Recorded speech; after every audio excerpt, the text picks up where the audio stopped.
شخص جب دنیا سے گیا ہے تو ڈٹ کے گیا ہے، یہ ڈٹ کے گیا ہے دنیا سے۔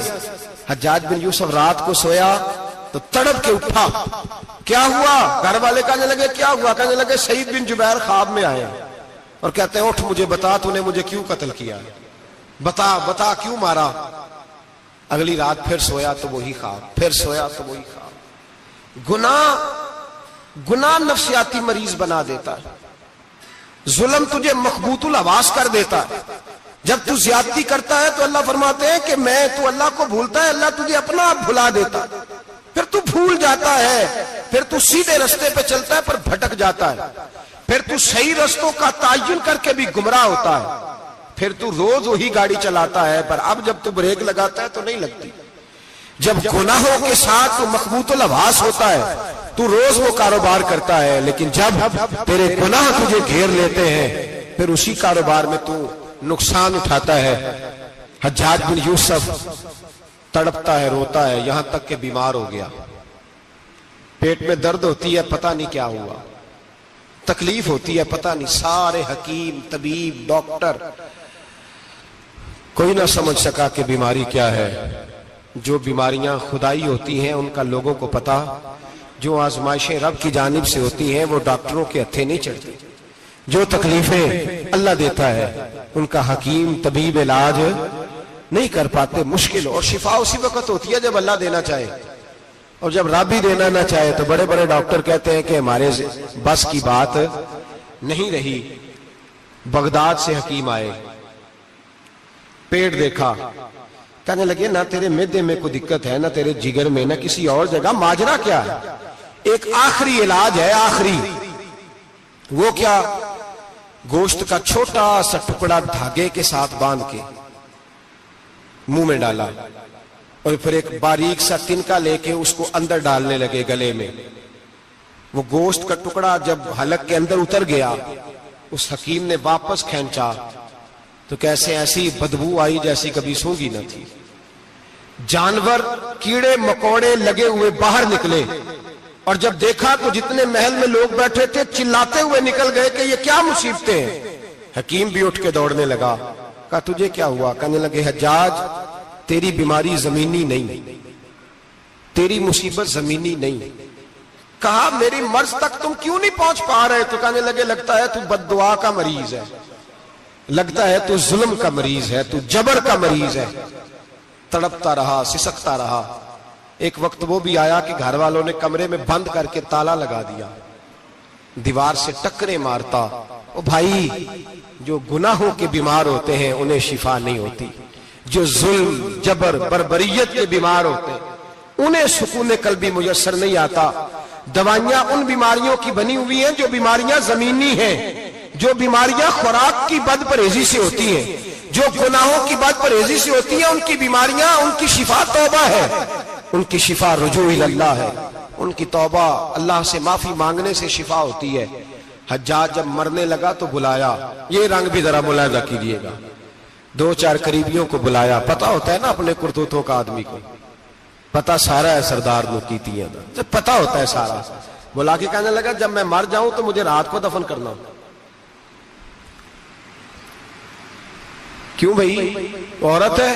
کہنے لگا نہیں رات کو دفنانا۔ ٹھیک ہے رات کو دفنا دیں گے۔ پھر کہنے لگا جب صبح ہو جائے تو صبح ہونے سے پہلے پہلے میری قبر زمین کے برابر کر دینا، نشان مٹا دینا۔ کا وجہ تو کلمہ پڑھتا ہے، حضور کا حکم ہے کہ قبر کم از کم ایک بالش، ایک گیٹ اونچی ہونی چاہیے زمین سے کم از کم، تو تیری قبر مٹا دے۔ وجہ پتہ ہوتا ہے اپنے ظلموں کا۔ کہنے لگا مجھے پتہ ہے لوگ میرے مرنے کے بعد میری قبر بھی نہیں چھوڑیں گے، دنیا میں تو میرے جبر کی وجہ سے کوئی آ نہ سکا، لیکن میری قبر بھی لوگ جنازوں میں باتیں شروع کر دیتے ہیں۔ جنازوں میں نے ایسی بھی داستانیں سنی ہیں کہ کوئی مرا تو لوگ جوتوں کا ہار قبر پہ ڈالا ہے۔ نہیں بھائی، تو جب زندہ تھا تو تیرے جبر ظلم کی وجہ سے نہیں کو بول سکا۔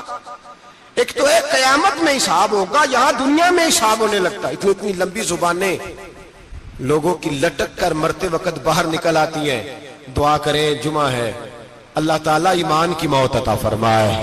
دعا فرمائے رب تعالیٰ اللہ تبارک و تعالی توبہ کر کے جانے کی توفیق عطا فرمائے. جاگے جاگے اور سنے اور دعا کرے, اے اللہ تو ہمیں ظلم سے ویسے ہی محفوظ فرما. اگر ہم زیادتی کرنے لگے تو اے اللہ ہمیں اس سے منع فرما, ہمیں اس سے تو یہ توفیق دے کہ ہم باز آ جائیں اس گناہ سے. میرے بھائی, ایک تو دنیا میں سزا ہے, پھر قیامت کی سزا ہے, اور وہ زیادہ سخت ہے, وہ زیادہ سخت ہے. ہم لوگوں نے نا ہیلے بہانے بڑے بنائے ہوئے ہیں. بینک کے ساتھ کاروبار کرنے والا کہتا ہے نہیں نہیں مجبوراً لیا ہے, مجبوراً. مر رہا تھا تو, آخری لبوں پہ تھا تو جائز ہے, جائز ہے. اس وقت جب تجھے کھانے کو لقمہ نہ لگے تو حرام کھانا بھی جائز ہے. کیا دقت تھی؟ کیوں اللہ رسول کے مقابلے میں کھڑا ہوا تو؟ کیوں سود کا دھندا کیا؟ کیا تکلیف تھی؟ کہاں تو الجھ گیا تھا؟ ہم جان بوجھ کے اپنے لیے جہنم کٹھی کرتے ہیں, پھر کہتے ہیں سکون نہیں زندگی میں. کہاں سکون آئے گا؟ کیسے آئے گا؟ ہم نے خود آگ لگائی ہے چمن میں اپنے.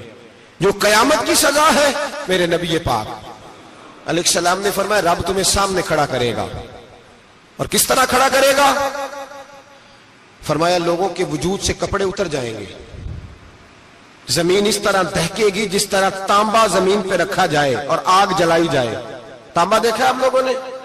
یہ بھی گرمی گزری ہے نا, تو فرش پر جب سورج پڑتا تھا تو ننگے پاؤں چلا نہیں جاتا تھا. صحیح کہہ رہا ہوں؟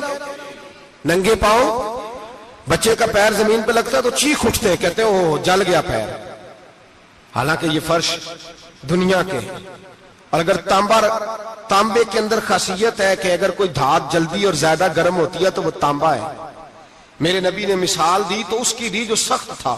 فرمایا تانبے کی طرح زمین تپائی جائے گی, اور پھر ننگے پاؤں رب تمہیں کھڑا کرے گا. آج سورج کی پشت تمہاری جانب ہے, قیامت میں منہ تمہاری جانب ہوگا. نیزہ آپ نے دیکھا ہوگا, نیزہ ہوتا تھا. فرمایا یہ جو تم نیزے دیکھتے ہو صرف 1.25 نیزے کے برابر سورج قریب آ جائے گا, اور پھر اللہ تمہیں سامنے کھڑا کر کے تم سے سوال جواب کرے گا.